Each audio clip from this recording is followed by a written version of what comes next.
Good morning, everyone. This is Ron. Uh, I hope and trust we have had a good week. And it is Saturday morning, a little after 10 a.m., so we'll go ahead and begin. And as always, let's see if we have any questions. I think on last week, Monday, we talked about a few things that I'd like to revisit again today. We had some questions. Someone asked a question about the upcoming movie that's supposed to come out or has come out already. We'll talk about that in a minute. We talked about extensively the Queen, the death of the Queen, and what that means in a spiritual sense, uh, and a number of other things that hadn't come to me right now. But any questions about any of that, or anything else that you may have seen, or questions you may have from this week?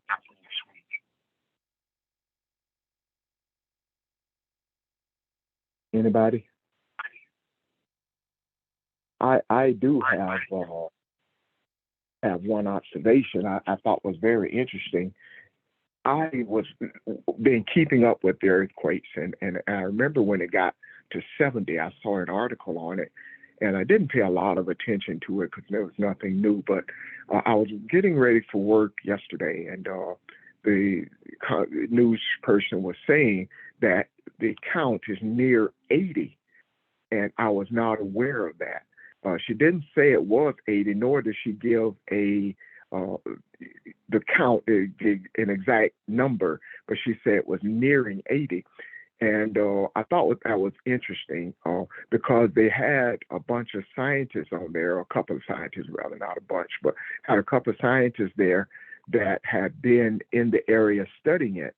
And some of the things they were saying was this is not man made, which we knew all along. But they were saying there had not been any drilling, there has not been any explosive devices, there has not been any thing pumped into the ground or anything to cause the earth to swell or to move, or and some other factors that they mentioned. They said this was all natural.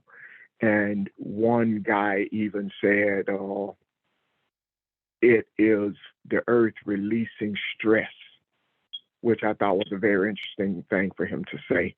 But we've gone into depth on that as far as looking at it, uh, and what, from a spiritual perspective. And, I just want to kind of bring you up to date on it. I just think that is interesting, and it continues to happen. So all of this count that is nearing 80 again is happening all since December of last year. So just thought that was interesting, and just kind of an FYI thing. In any questions or comments about that?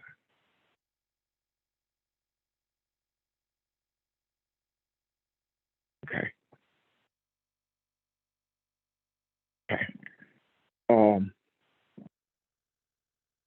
any questions or comments about anything else? Because if not, I wanna look at something today, but I want to make sure we are don't want to move too fast. Uh, Let me ask you this then. One of the last lessons we had was a couple of, may have been Saturday of last week, or prior to. We talked about Titus a little bit, Titus chapter 1. Were we done with that? Is there any questions or comments from that area? Do we need to revisit Titus?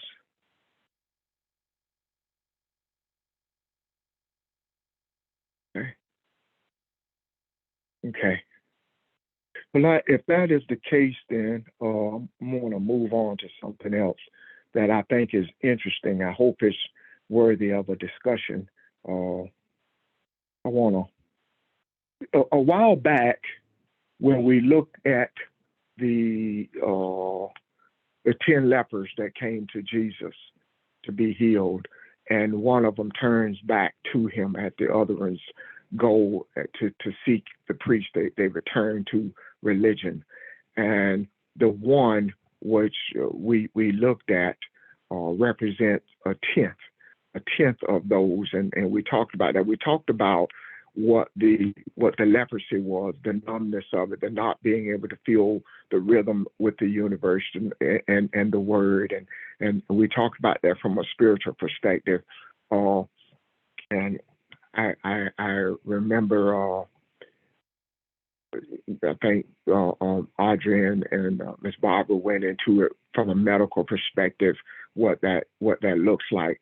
But I want to look back at the tithe, the tenth, because the tenth means uh, means a measurement, to take a measurement.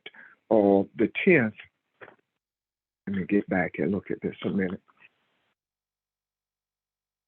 The tenth it means to complete a cycle. It also means divine order, and it represents a body or a group of people. It represents the whole. So the tithe represents the whole of the people, and I want to kind of hold on to that for a minute because I want to come back to it. Um, Trying to think how to begin this. On last week, we had a question to come up. Someone sent a text in asking about the movie. There was a movie coming out this week, and I don't, hold on a minute, I'll get the text message so I have it in front of me. It was asking the question about the Woman King movie. The Woman King movie, and Pastor went into depth looking at that and even giving a history of movies in America, which I thought was interesting. That stuck with me, and I want to talk about it from that perspective because I see something in that. Uh,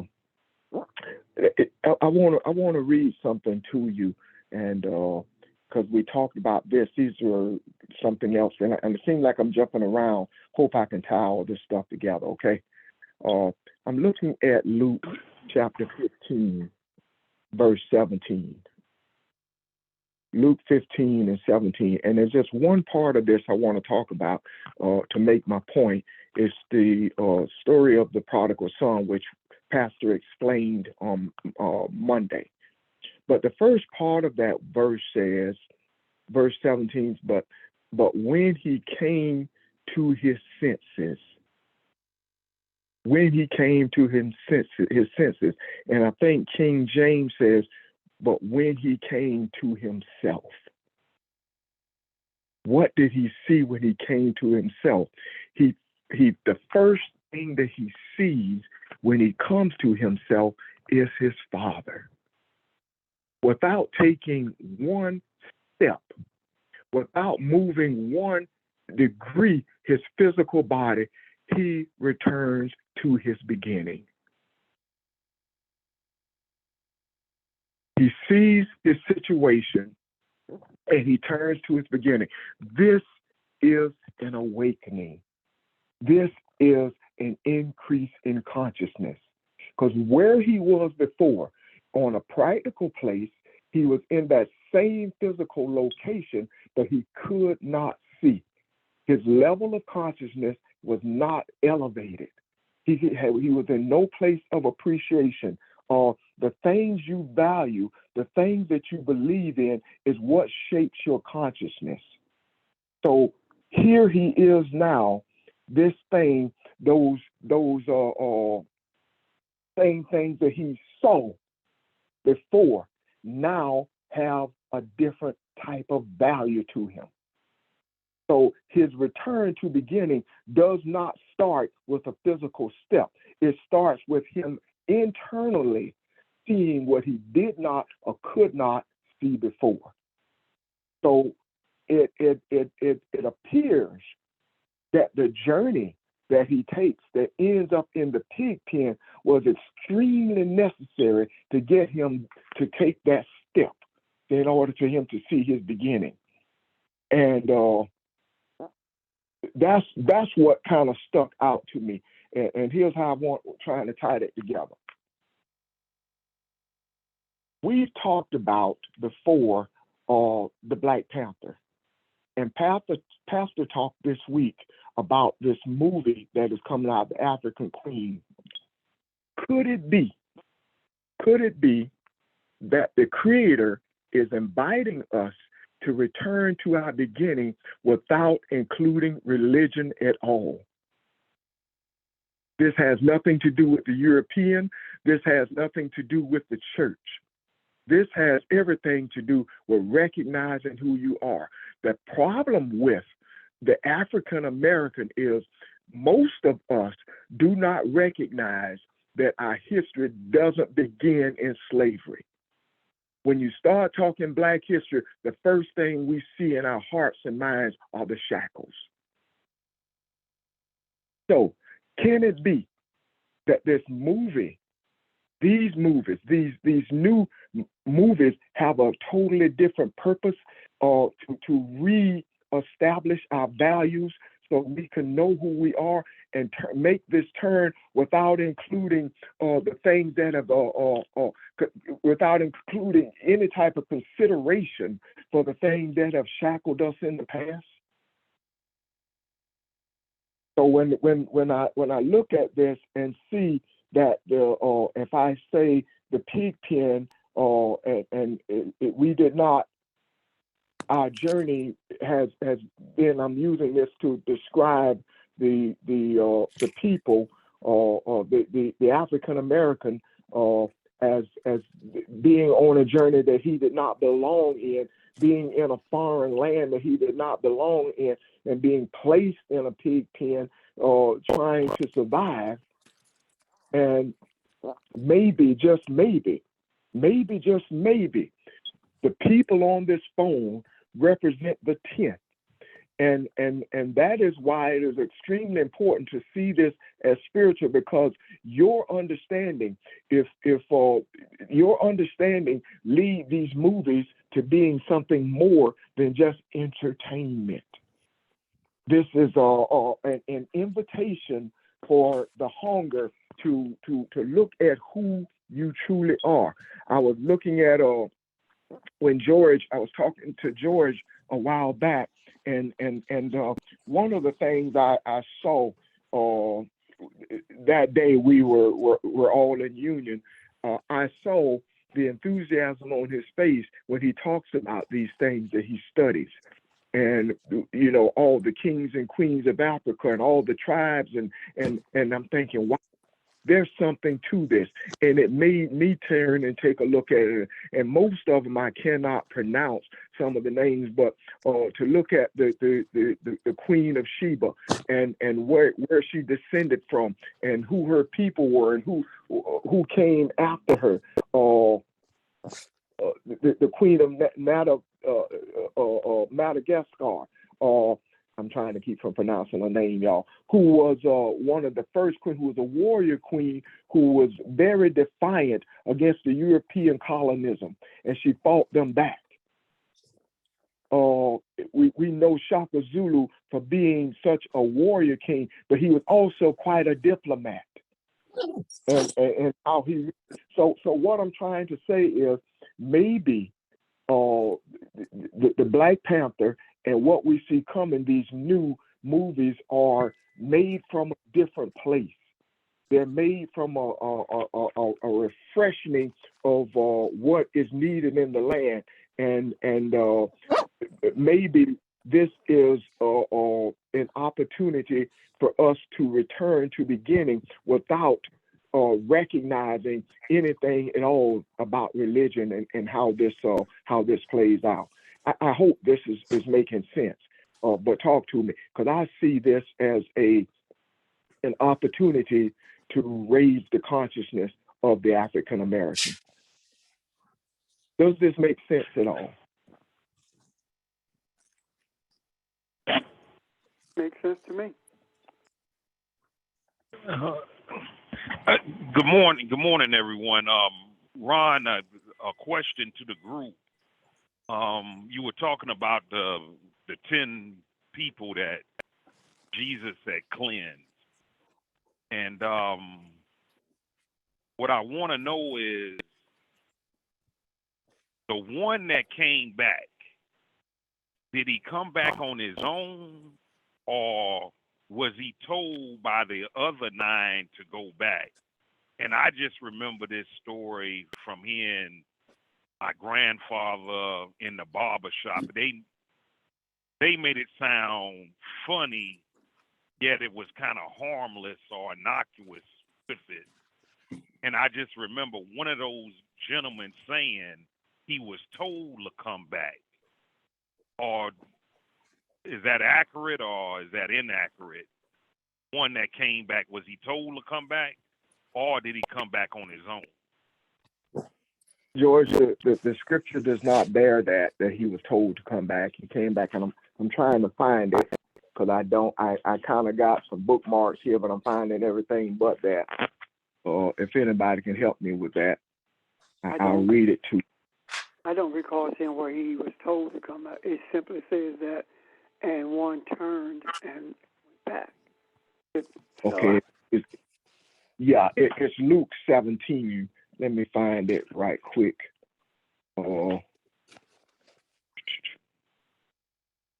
Look at verse 15. I'm going to start at 14. And when he saw them, he said to them, go show yourselves to the priest. And it came about that they were cleansed. As they were going, they were cleansed. Now one of them, when he saw that he had been healed, turned back, glorified God with a loud voice, and he fell on his face at his feet, giving thanks to him. And he was a Samaritan. So it wasn't that anyone told him to once he recognized what had happened.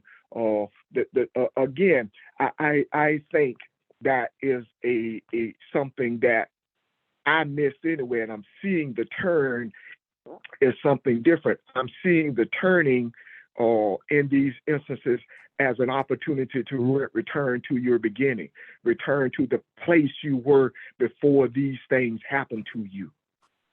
So this is an elevation in your consciousness as you move to a different place. And the reason why I like that term, to look at consciousness, because what consciousness says is everything in you has built up to this point. So all of these things that has happened to you has been necessary to build you up to this point that you can see what you see now. And that is why you see us, we go through these things slowly. This has been a very slow, intentional journey that we're taking. Does that answer it, George? Yes, thank you.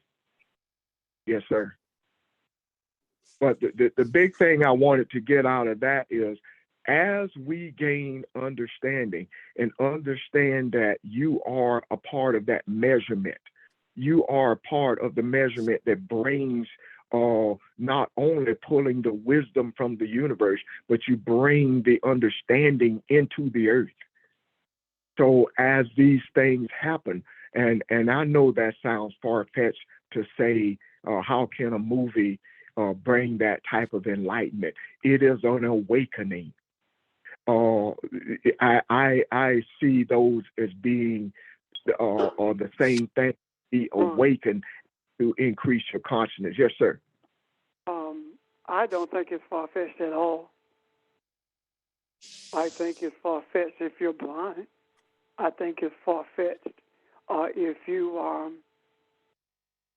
looking for or expecting something different, or you're in denial. However, I don't think that on the surface it is far-fetched. Why? Because it resonates so deeply. And if it was far-fetched, how could it resonate so deeply with so many people? It's the energy and essence of it that resonates so deeply. So no, it's not far-fetched. Thank you. Pastor, if you would, please continue. I want to talk about the about face of the movies that you mentioned when we were young, we were kids, when we were coming up, versus what we're seeing now. And what those movies did to us how did they make us see ourselves versus the opportunities that we're shown now.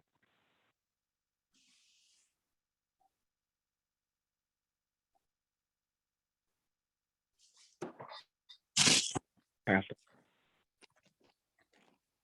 Oh, I'm sorry. I mentioned Sweetback and Superfly, and those movies were intended to be negative, and the negativity of them were designed to make us look like we were all criminals. Now, it does not escape me that the directors of them were black men. Gordon Parks with Superfly and Melvin Van Peebles with Sweetback. Simply because these directors were of African descent, it does not mitigate the reality that they were negative, and they were shown everywhere. That worldwide, possibly, not possibly, probably, and those movies were the ones that began to paint a picture of us and popularize drug dealing and murder and manipulation. The movies today are different than that. There were those of us who were engaged in the Pan-Africanist movement who protested those movies when they were released. The movies today resonate at a deeper place than did the ones of the 70s. The ones of today speak to our origin, speak to our essence. The Woman King, I'm not seeing that yet. However, I have seen more than once Black Panther, and every time I see it, I see something more in it, not something different, but I see more. And the more that I see in it is story about where we came from. Black Panther is about who we were before we were enslaved. And if you think about the ending of it, it ends the way things with us always end. With the Black Panther being told, "You have nothing. What can you offer us?" Meaning that there's nothing that an African possibly have that a European wants, or that the world could benefit from. When without the African, there would be no world in existence at all. So that's how I see it, and I don't know what other questions could be that you have about it, but I'm willing to answer them, at least try anyway. I'm done. Thank you. Is this making any sense, y'all? Do you see it? Just to add, the movies I remember, the Panther movies and the language in it and the cursing and all that, like Pastor, all the murders and drugs and the way women were treated. It didn't leave anything positive for you to see. It was not even really entertaining. Of course, we couldn't see that at the time. We just appreciated the fact that we saw ourselves on the big screen. So we have an opportunity now to be influenced in a positive way, in an extremely positive way. And my hope and desire as being part of the 10th, as being part of the measure, is that this gives us a hunger to turn and see who we are. To research and to look past the slavery, although that is part of what will elevate you, to be hungry to see, well, who am I? What does this mean? And it doesn't matter if you look at at or read up on Cleopatra or the Queen of Sheba. I don't know what region of Africa we were taken from, but it helps to see those positive images, to know that you are the more, you are the life.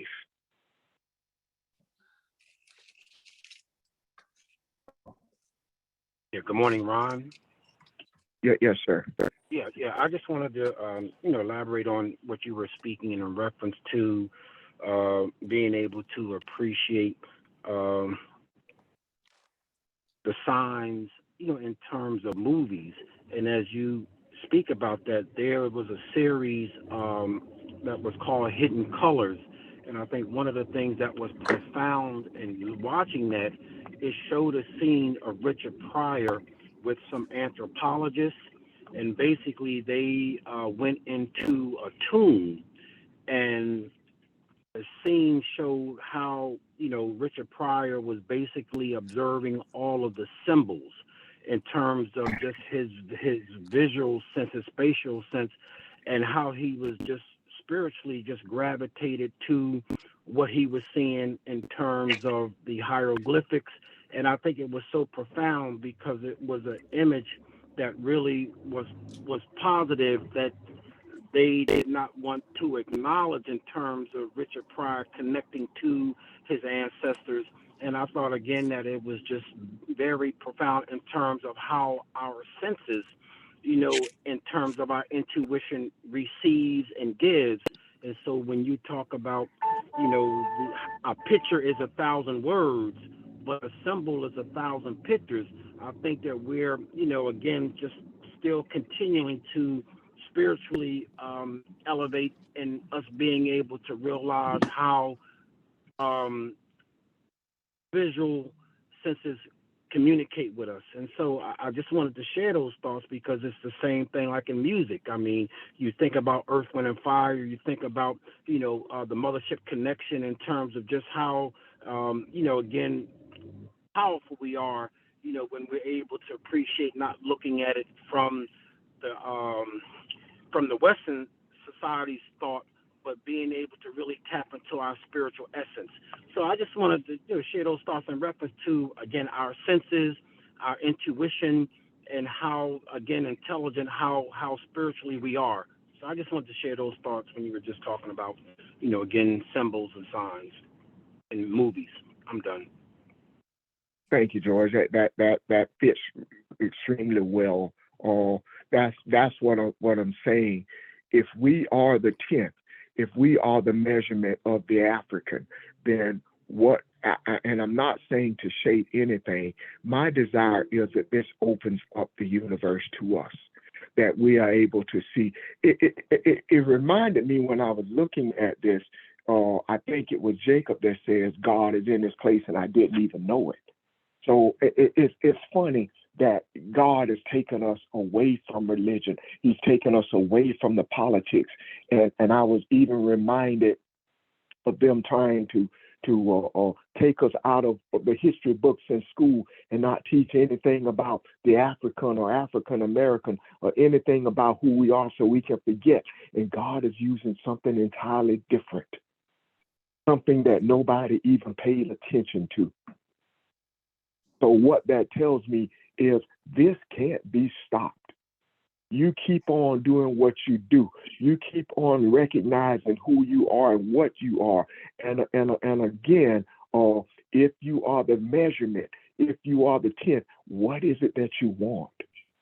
What is it that we see here? What doors are being opened? If we are talking about an awakening, but I see that cosmic consciousness that George talks about being an awakening. We are awakening all the time.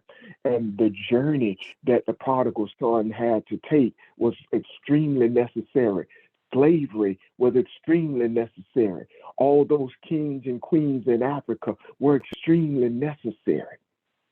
And all of this led to where we are today.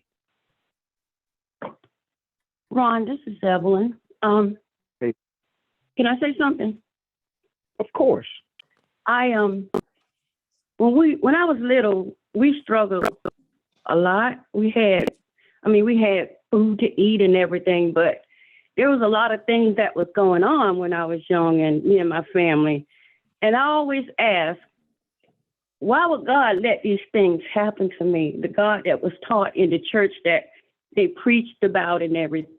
And I always wondered that up until I started this journey with the faith, with Foundation of Faith, Greater New Faith, all the churches or the people that Pastor covered. But now that I'm on this journey with everybody, I feel that now I have been made aware. I'm learning, becoming aware of who I am, which has helped me to this process right now, to go through this process right now. I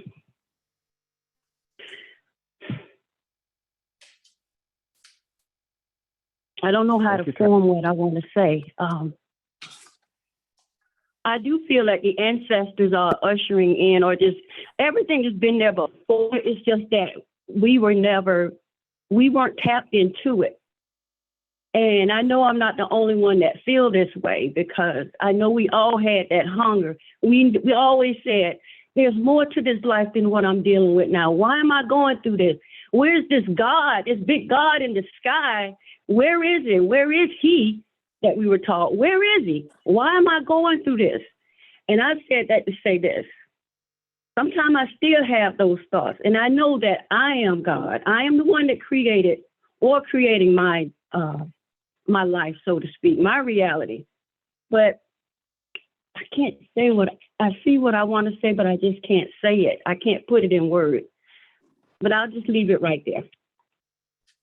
Yeah, can I add something to that or say this? Oh, yes. Help yourself. A couple of weeks ago, maybe it may have been last week, I don't remember, Pastor reiterated to us that we are Elohim. He something else. He also talked about the awakening. We are awakened. And he gave some illustrations of that. And if it's necessary, I would ask him to do it again today. That resonated with me deeply, to pull those two things together. And I'm going to put it like this, because I saw this when you were speaking. You are Elohim. You are also in a state of awakening. And if that is true, we are also in the promised land. You are a part of the promise, that the land being consciousness. You are part of that elevated consciousness that Abraham searched for. If you are awakened now, that means that you are in a different place than they were. That means that you are in a different place than you were as a little girl, than you were last week. And I'll tie it to this, because I want you to see this and see the tenth and the importance of being the measure. This part of it, in the scriptures, I think it's Genesis chapter 2, when God first says this to the man. He says, I've given you all this stuff to eat, but if your thoughts and heart goes to this tree, if you go to the tree of good, you will surely die. We have always seen that as a curse. We have always seen that God is going to kill us. God isn't going to kill you. Elohim is going to kill you. And you are the Elohim that's going to do it. You have died to your religion voluntarily. You have died and killed all those concepts and beliefs and principles that have held you down voluntarily. You have put aside the fact that this is my family church. You have put aside all the negative or things you felt, the hatred, the violence that maybe you've gone through, or you've witnessed. We put all those things aside. When you pulled in and became, you digested love and forgiveness and harmony and peace and compassion, you died voluntarily. You are the Elohim that put all those things to rest. So all of that time help you to be elevated, and all of those things took you to a different place. Your turning had nothing to do with this physical body moving. Your turning had everything to do with the I representing the other I, which is the I am. The I is the one that you invented, but the I represents the bigger I, which is the I am. And when we turn to that, when we turn inwardly, you see that I am the universe, and the universe is me. And all these things take part. All these things have shaped me. These are things that I have valued. These are things that have hurt me. And all these things now becomes fuel to build me into the conscious being and the love and compassion that I have become. And I am the doorway, I am the gateway for anybody who is searching for this type of freedom. You are the reason that it no longer looks like religion. So I hear what you're saying, and I know, because I know some of the things I've talked about in my past with Pastor. I've learned to embrace them,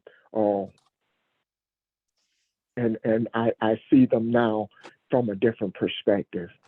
But we all have had some journeys, and some of us harder than others. So I'm on behalf of all of us who love each other. We're one with each other, and I'm real sorry that anybody had to go through that kind of stuff. But I hope that it builds our character, has built us into what we are now. Hey, Ron. Yes, sir. That what Evelyn was saying, and as she spoke, I realized something. The difficulty that we've had with knowing who we are is because we have denied who we are. We have been Negroes. We have been black. We have been African Americans. But we've never been African. We've always denied that and been ashamed of it. However, an Italian would be an Italian American or German American or German, but we have denied our connections. I don't understand how we can ask each other, are we of African descent? And we say yes, but are you an African? No. Why do we deny that? Because we have been presented with images of people who we have been made ashamed of, no differently than people in other countries have been presented with an image of drug dealers and murderers and gangs, everything negative about us. The same thing happened with presenting us with the African. The moment that we started embracing the reality that we are African, that was the first realization that we had to come to about our physical being. And once we were able to embrace that, now we can look at our spiritual essence. And that makes it much easier to see that our spiritual essence is no different than the essence of the one who created us, Elohim. So when we are able to embrace with ease those two things, it is much easier at that point for us to move from that place where we ask those questions that Evelyn raised. Why would God allow us to be the way we are? As you said, it wasn't God, it was us because of denying who we are. We've been ashamed of ourselves. And when you're ashamed of something, consciously or subconsciously, you don't want any part of it. And there is nothing you can learn about it that's worthy of you embracing. Thank you. And that's where we are. Quick question for you, Reb. based on what you stated about the African American denying the African part of what was said, how much of that do you think is based upon some Africans deny us? They deny us. I know exactly. Yeah, they didn't. What's that, Red? Been on the road 1,000 times. They deny I didn't us. hear you. What'd you say? They deny us for the same reason we deny them. They were taught that we were taught by. The missionaries are the ones who convinced the African on the continent that we are less than who they are. And they convinced us that we are more than who the African on the continent is. And one way they did it is by making sure that they took the brightest and the wealthiest and brought them to schools in this country. And in doing so, they made them, they showed them an image of us that was always in the ghetto, always fighting, always in a negative way. And they showed us what they called the progressiveness of the African from the continent. And we bought into that.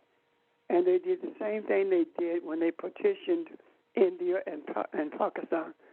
They separated us for the purpose of weakening us.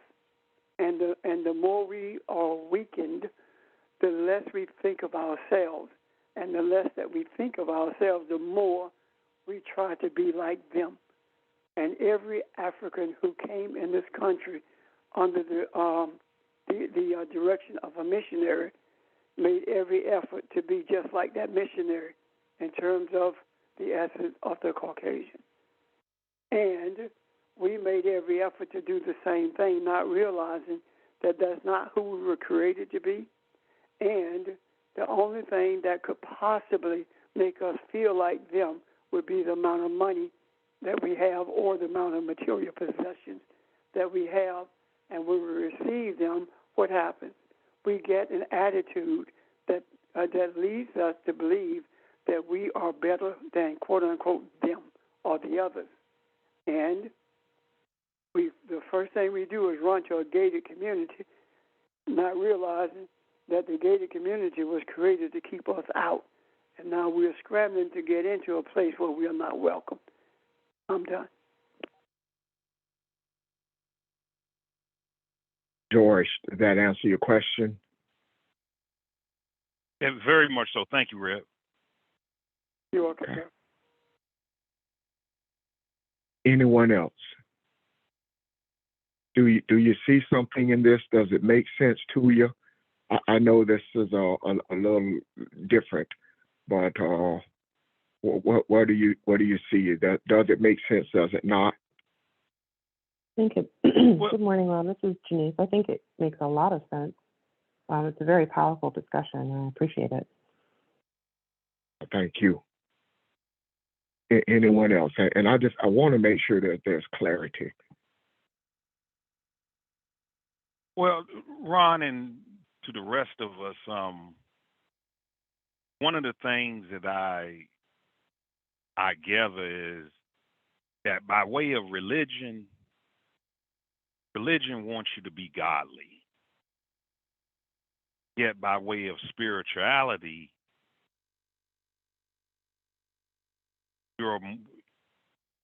when you're godly, or people that I know who are godly, they have a strong desire to be right. Yet people who maneuver spiritually have a strong desire to be somewhere in between correct, righteous. So maybe religion has designed us to, hey, you need to be godly. Yet the people that I know that are godly, it's hard to reason with them. Can I say something to that, though, George? Yeah, go ahead. the religious aspect of it, what I guess what I'm thinking is every one of us came out of religion, and there are, I would say, the majority of the people there are extremely sincere about their beliefs and the desire to see God, and they don't see any difference. So the God though that is opaque. I mean, it's not clear. It's like looking through a picture that is not give you a clear vision of who God is. And that's all we're trying to see. That's when you hear us say we're talking about trying to reach truth, and it does not say that people are not sincerely trying to get there. Or it just what we're trying to do is see it from a different perspective, to see it for what it truly is. And you've heard Pastor say this on a number of occasions. The more godly we become, the less God, however he put that, the less godly it looks like. In other words, the picture that you have been shown that God's supposed to look like, you're going to see is not truth. It is not real. So those comparisons of religion and spirituality, I agree with from the perspective that I think the majority of those people are, and I'm talking about my family, are extremely sincere in what they, and that's why it's hard to shake them. It's hard to, because as Evelyn said, we've gone through too much stuff. We've gone through too much not to try to hold on to something. So the people we're talking about, that's what I'm saying. We are, I'm hoping, the 10th. We are the measurement that hopefully gives them an opportunity to go, there's more to this. There's more to this being an African. So I'm going to find my spirituality by studying what it means to be an African, looking at who I am before there was slavery. That's going to show me who I am quicker than I've learned, than trying to find myself in religion. That's what I'm trying to say. I think what I heard with George also was that I didn't hear, when I heard that, what I heard was more about leadership than the ones in the pews. And what I mean by that is this. In religion, we are taught that you're right no matter what. And anybody who says anything differently than what you have been taught, they are wrong. However, when you are spiritual, you're not determined to be right no matter what. Your goal is to be righteous, and in doing so, your perspective is different. You're always open to be corrected. You're always open to be strengthened. Where in religion, you're shut down if you raise too many questions. Is that kind of sort of what you were saying, George? Because that's what I picked up. Yes, that's the aspect of it, Reb, of when you desire just to be right, there is no equity for improvement. Yet when you create, you can always improve on improve. That kind of that's and thank you for interpreting that a little bit better for me. I was more so talking about the leadership, yet I wasn't excluding the people that buy into it. Yeah, thank you for that though, Reb. The people who buy into it are not held accountable according to the scriptures. It's the one who teaches them. Now, if their eye is open and they begin to see and still choose to remain caught up in that, then that's a problem for them. However, I look more at the so-called shepherd than I do at the sheep, because the sheep have been trained over centuries to follow the shepherd who's espousing what's supposed to be the righteous truth of Christianity or the righteous truth that's found in the book, when all of us know that that is not the case. So I would agree with Ron in that the sincerity of the people who are sitting there cannot be overlooked. It has to be recognized for what it is, and that is their sincerity. And I do believe that it is their sincerity that makes them different than the leadership. Why? Because the leadership can be all sincere as they want to, but by virtue of you being in that place of leadership, you are required to search for the truth so that you can feed righteousness to those who you are leading. The ones who are being led are dependent upon those who are leaders. And you can see how evident that is, especially in congregations where you have people who are supposed to be extremely intelligent and will research anything except the scriptures. Why? Because they're totally dependent, based upon what they've been taught. They're totally dependent on that one in that pulpit because they've been told all their lives that one in that pulpit is an expert on what the scriptures are, and they are an expert in what they do. When in reality, they are less than an expert in anything. As a matter of fact, most of them can't do anything except put on that show every Sunday morning. Beyond that, that's it. So that's my understanding of it. Thank you.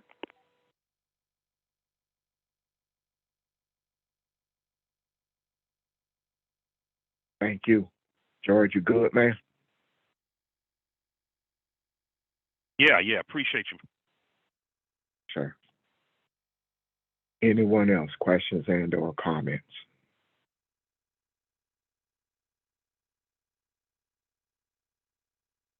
Ron, this is Evelyn again. I believe we're going to see more movies come out.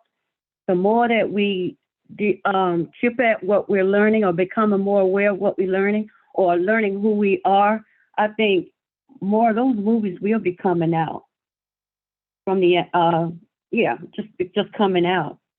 And also, I'm still kind of angry at religion, what I've been taught in the past. And I'm going to deal with that in my own way. But when you guys were talking, I see religion as masturbation. It makes you feel good, but there are no results. And I think people will be called out just like we were. Just like we were called out to come out of the church. I came out kicking and screaming. I cried the whole time until I left fully, physically. But I think it's going to come where they're going to cry. They're going to be leaving out. It's really happening now. I'm done. In my opinion, I think the movies are a tip of the iceberg. And it didn't start really with Black Panther. Think about the message in The Matrix. Or think about the message in what was that movie with them little blue people, the little blue things, on a different planet. I can't remember now. The Smurfs. Avatar. The Smurfs. Avatar. Yeah. All those movies had a spiritual thing. So what I'm saying is, the Creator, as long as someone's in the earth searching for truth, the Creator's going to find a way to bring it about. That's what I'm saying. And it's being done through movies. And my hope is being part of the 10th. The connection with us is we are the tip of the spear. And as long as we are hungry, as long as we are, as George and Pastor got through discussion, we're being co-creators in a positive way in searching for truth. These things are going to happen. It is coming through movies now. It may be something else. But I love the wisdom of this. This is something I did not see coming, and I love it. Just to look back at it and say, "Wow, look at what is taking place." And all I'm saying is, as being the tip of the spear, my hope is for truth to come out of it. That the African gains a hunger and a pridefulness that makes him wants to go back and search. Well, who am I? This isn't talking about slavery. This isn't keeping my head bowed down. This isn't telling me I have to do this and can only pursue that. This is showing me that I am kings and I am queens. And when you go back and search on that thing, you are going to be shocked to look at all the feminine energy that came out of Africa in leadership roles. In leadership roles. So where is that now? Because all those old movies that Pastor described, we talked about, the female was looked down upon. She was put in her place. And this shows a difference. This shows something different. Ron, and that has me excited. Yeah. Yeah. She was put in a place, not her place, a place. Yes, ma'am. Yes, ma'am. Yes. Thank you. The other thing I wanted to say was, I was just sitting here thinking, and it's so interesting to think that all these stories in the Bible, they all point to finding yourself. I mean, Noah, the 10 lepers, and then the book of Thomas just talks about the whole thing is about finding yourself, knowing yourself, realizing who you are. And that's the one they took out of the Bible. So yeah, it's like, man, how did we miss it? Because it was all set up for us to miss it. And it's simple, but it's also profound. And sometimes we just don't see the profoundness in the simplicity. So, I mean, I'm just really, really blown away in the fact that all those stories, all those people were all pointing to the same thing. And in all those years in church, we never realized it until we started questioning. I mean, anyway, that's all I wanted to say. Well, you said a lot. That's very profound, and I agree with you. And you reminded us of something. There is absolute power in being the human, being the one who recognizes that I am Elohim. When you do that, it transcends time. All those books and all those things you're talking about and all those efforts throughout the years and all those kings and queens of Africa, what if that was you, Audrey? What if one of them was Barbara? What if one of them was Evelyn?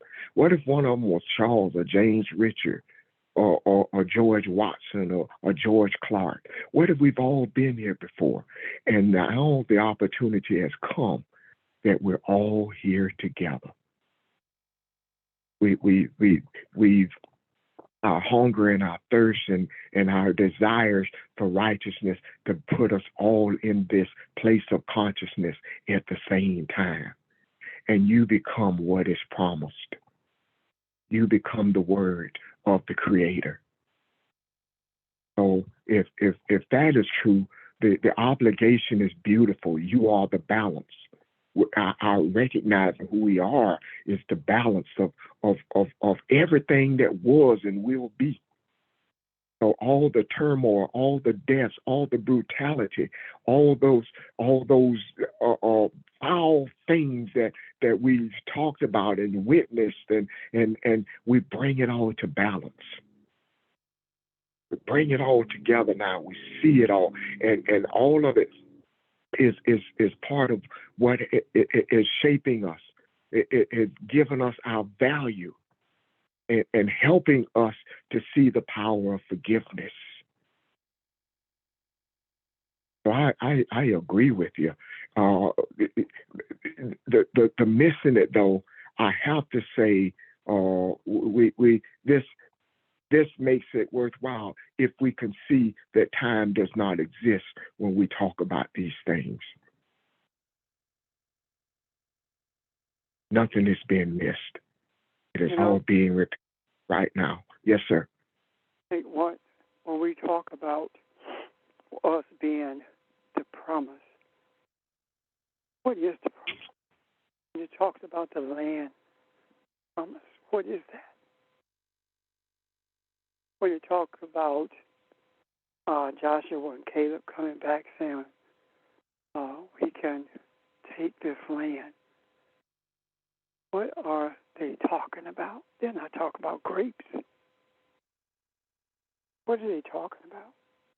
If land speaks to consciousness, then the promise is becoming aware of who you are. It is a state where you are conscious of who you are. You're aware of who you are. And that place of promise does not come without a struggle. We can defeat the giants.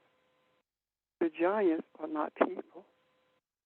The giants are the concepts that have dominated you all your life.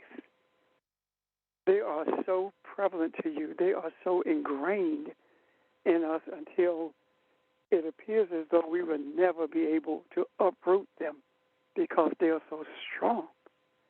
And because there are so many people around us who makes us feel like we are missing the mark when we make efforts to enter this promised land, this place of consciousness.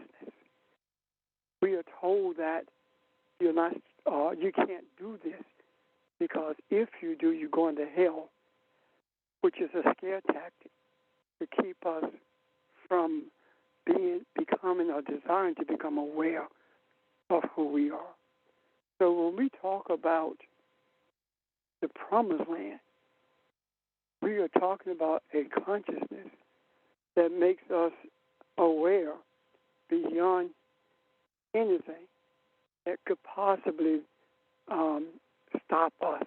What I'm saying is this: when we make a decision and say that the awareness that I have has not been beneficial to me, neither has it been beneficial to anyone else. And because of that, I'm going to look deeper and see what this actually means. And once we started doing that, what happened? Rejection ensued. The rejection came from those who were the protectors of the giants in that land of promise. And all of the giants were slain simply by us overcoming the concepts that have kept us in bondage, have kept us in a state of ignorance, has made us ashamed of who we are, and has depleted our desires to embrace the reality that we are indeed Elohim. And it has made us ashamed of our creation, meaning that it made us ashamed of being African. It made us ashamed of what we look like. It made us ashamed of thick lips and curly hair. It made us ashamed to the extent that nappy head became a insult. And now here we are. We are embracing who we are, and we don't care who makes efforts to change the direction that we're in. We will not alter our journey. And it does not matter if people think that we know everything. It's not that at all. I remember having been told by someone at the church that I thought I knew everything. And I told them, no, it's not that I think I know everything. It's that you know so little until you think I know everything. That's the attitude that we must have if we are to continue this journey. We cannot be distracted.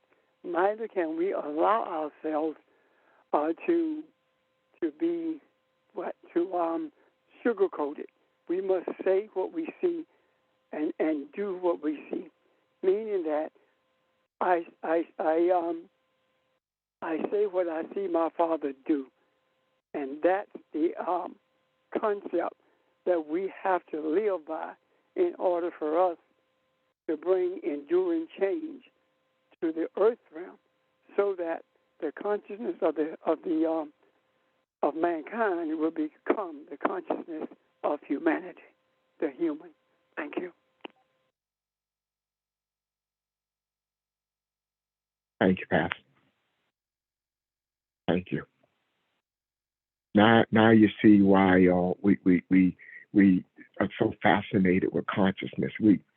It's just something there. It is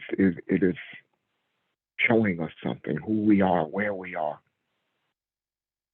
And the beauty of it is infinite. It's not going to stop.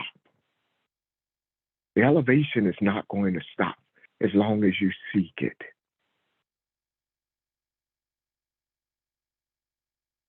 Okay.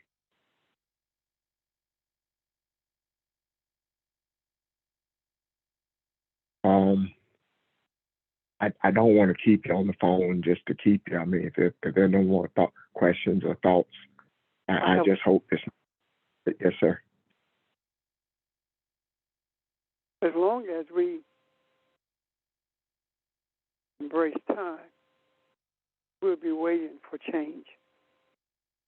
But the moment that we embrace spirituality, we are the change. Meaning that if we embrace time, it's always waiting for that time when something is going to happen. However, when we live in that space of spirituality, everything is right now. So I'm not waiting for anything to happen tomorrow. Tomorrow never comes. It is today that I embrace everything that's necessary in order for the man, the Adam, to become human. When we are not human, we are only a conscious animal. We are an animal who's conscious of everything that's around us, but we're not aware of how we were created or who created us. We say that we know who created us, but we can never know who created us as long as we embrace time, because we're looking for it to happen in the by and by. We embrace the reality that we are who created us. We are the same, meaning that we are spirit. That also means that we do not live based on time. We are the ones who transcend time for the benefit of everyone who lives by time. I'm done.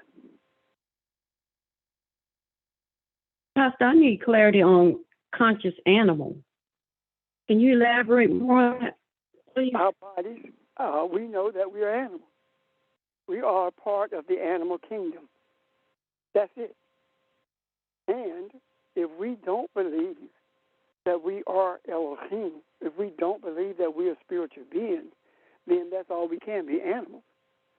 So if we are animals, then subsequently we think like that, if we don't believe we are spiritual. So how do we think like animals? Well, a camel does not think like a lion. So that doesn't mean that we don't think like animals. Our attitude is what shows us whether or not we are thinking animalistically. Anytime that we are destructive to the earth or to each other, anytime that we are demeaning then we are thinking like animals, like the being that we are in these bodies, and not like the being that we were created to be. Does that help you?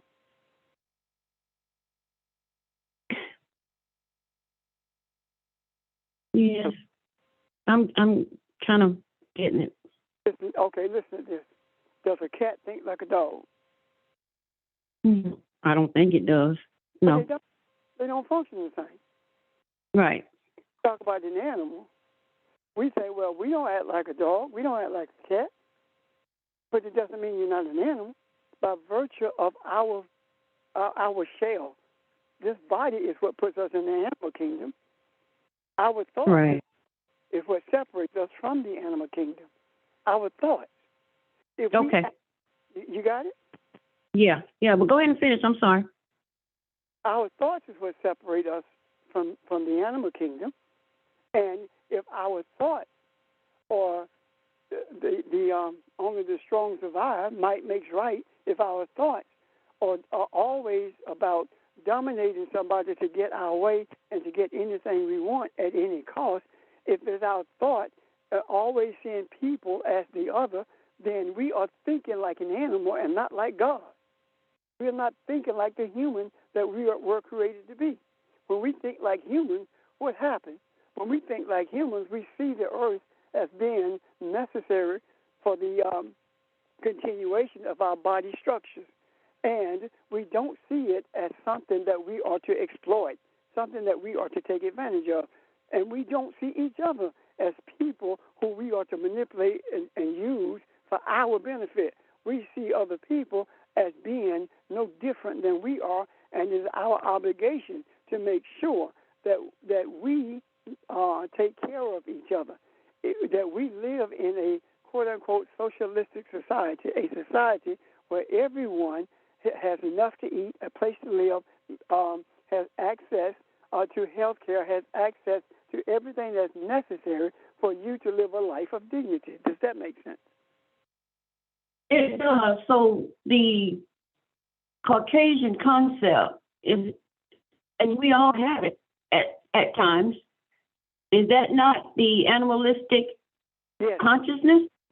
That is always the other. That is, and see, we have been challenged every time that we talk about that. The race card is played. Why you always have to talk about race? Well, why is it that you only think about race when you make decisions about what's next? And your thoughts about race is to remove everything from us that gives us an opportunity to be who we were created to be.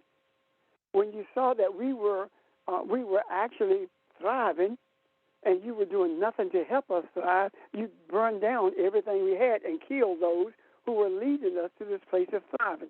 We did not leave anybody behind in our communities. We took care of each other in our communities. We chipped in to make sure that we were taking care of each other, and then you come in and destroy our communities.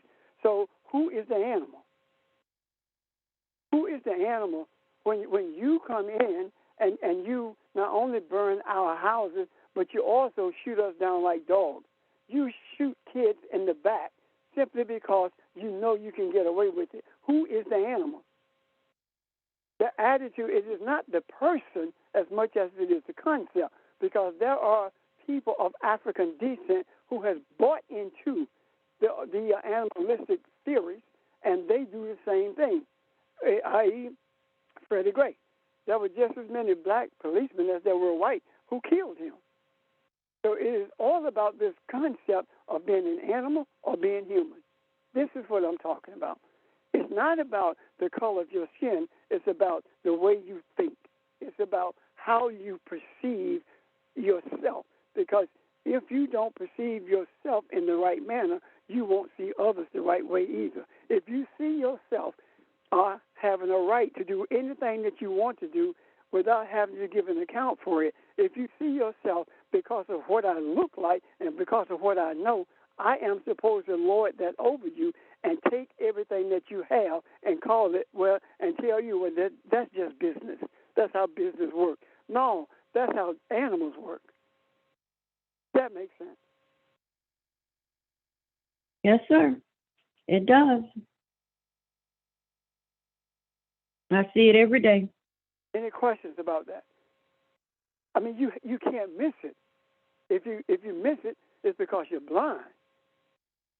Animals are the ones who force you to be what they want you to be, tell you who you are, as opposed to allowing you to see for yourself who you are.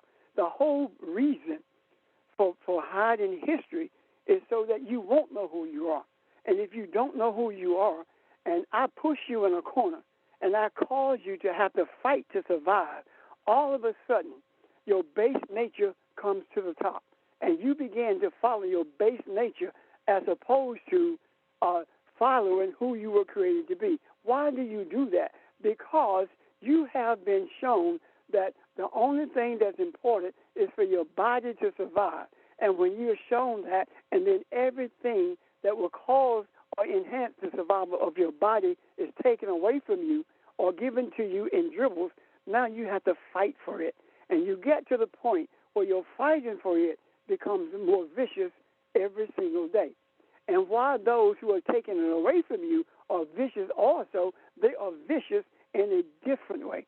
Their viciousness is seen in the taking away of and pushing you into a housing project. Keep this in mind. Project is a project to see if this is going to work to keep black folk down. That's what the project is. It is put all of them in one place, take everything away from them, and let them have to fend for themselves.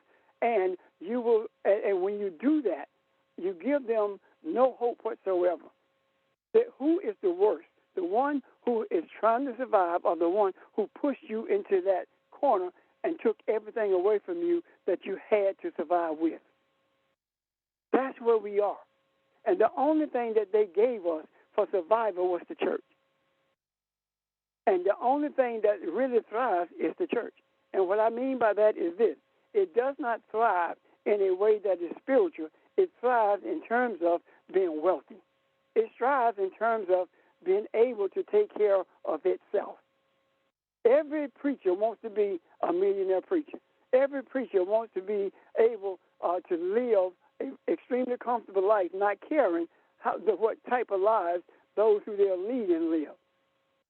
We'll take away from the ones who are on a fixed income and give to those who are not, because they want to be popular. Where did that come from? That's not scriptural at all. Now, everyone talks about Mansa Musa, the richest man that ever lived. Everybody talks about him, but nobody talks about the reality of who he is and the basic and the basic understanding of how he lived. The basic understanding, he did not travel just to be traveling. He traveled to disperse his wealth. Why? Because he lived a human's life. The human life is making sure that everyone is taken care of. It's not taken from everyone. It is not going into a land and taking people's property and making it yours. It is not going into a land claiming all the resources from someone and making a life for yourself and leaving them starving. Now you look at what's happening in different parts of the world. What you see is abject poverty. And that abject poverty, every bit of it was created by Europeans. If it was not America or European country, it was the Catholic Church. Every bit of the poverty on the face of this earth was created by Europeans. There was no poverty in these nations until the Europeans went into those nations. Why? What does this have to do with our Creator? Our Creator is saying to us, it's time for you to be who you were created to be. You were created to be Elohim. You were created to be the human who brings change to humanity. You were created to bring into an understanding of self those who are greedy. You were brought into this earth to show those who have raped and pillaged all the land in the earth and created poverty. You are here to show them that they have in themselves as well the ability to bring into existence harmony. They don't see that because they are subject to your teaching, and they have rejected everything that you have tried to teach them by killing you, by destroying you. And now they are taking all your books away, so that not only will you not know about yourself, but they will not learn about who they are supposed to be. We are functional only when we are pursuing the journey that we're on. And those who are not functional are supposed to be taught how to be functional by those who are. We are supposed to bring into this place of understanding and enlightenment those who are not enlightened. How is it possible for someone to be enlightened if they refuse not to be enlightened? How is it possible for someone to be enlightened when they have never known what enlightenment is and continuously reject it? The way that we bring that into being is simply by bringing the energy of life into the earth realm. The energy of life is speaking of the type of energy that brings about change and touches the consciousness of those who have presented themselves as having no conscience at all. Those who have created this image of the other as opposed to being expressive of their emotions and expressing love and kindness, they only want to see themselves. We are supposed to change that attitude. It is our responsibility. No one is coming to save us. No one. Jesus did not come to save us. He came to teach us how to be saved.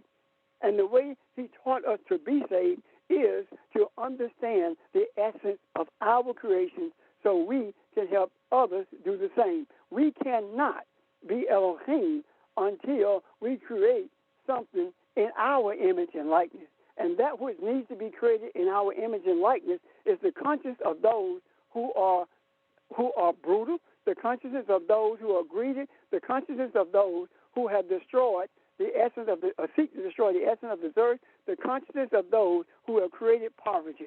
We are supposed to change that consciousness. Questions, comments? I'm done.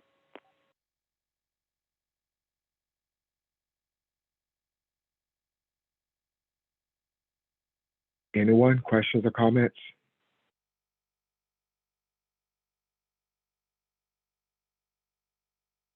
I was trying to remember.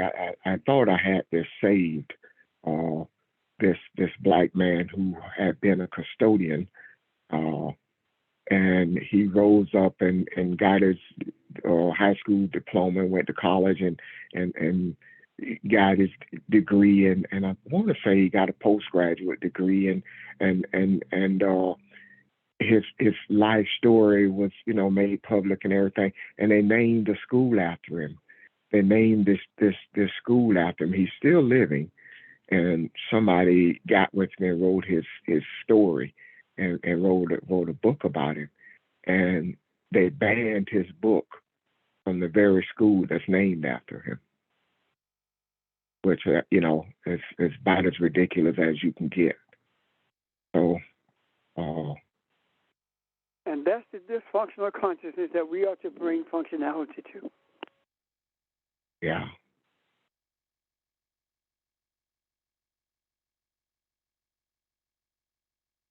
It is a good time to be here. It's a good time to be in search of truth. I am excited about who we are and the journey, and I appreciate you. And I thank you. I hope this made sense today. It's approaching 11:30. If there are no more questions or comments, we can resume tomorrow morning. Okay? So I hope you will have an awesome day, and look forward to hearing from you and seeing you tomorrow. Thank you. Thank you. Thank you. Thank you. Thank you, Ron. Thank you, our family. Happy anniversary, Nate. Thank you.